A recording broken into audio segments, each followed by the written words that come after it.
update on the car. As you see, just spraying the bonnets, doing all inside now. It looks in here. Cleaned all the floors up, put soundproofing, ready for undercoating. I've done all the back, as you see in the back.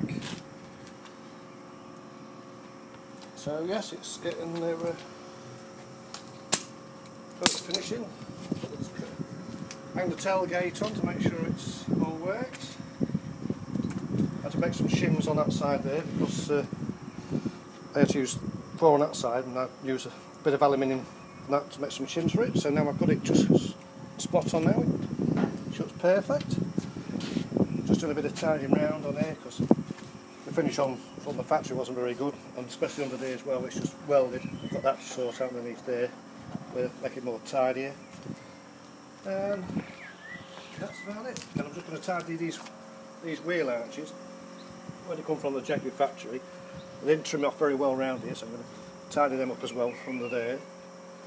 But yeah, it's all in grey primer now. Same with that side, all done.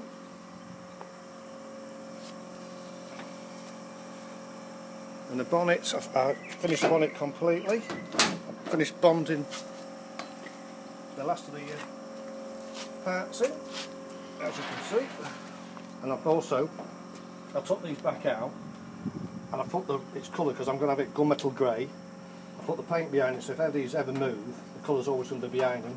Same with all down there. Bonnet's now ready for taking off to do this side, spray it and all that. Take the engine back out, take the framework out, spray the bulkhead, its colour, then reassemble it, and then down to the paint shop. So yeah, just building it up on the primer. Some kind of high build primer on it.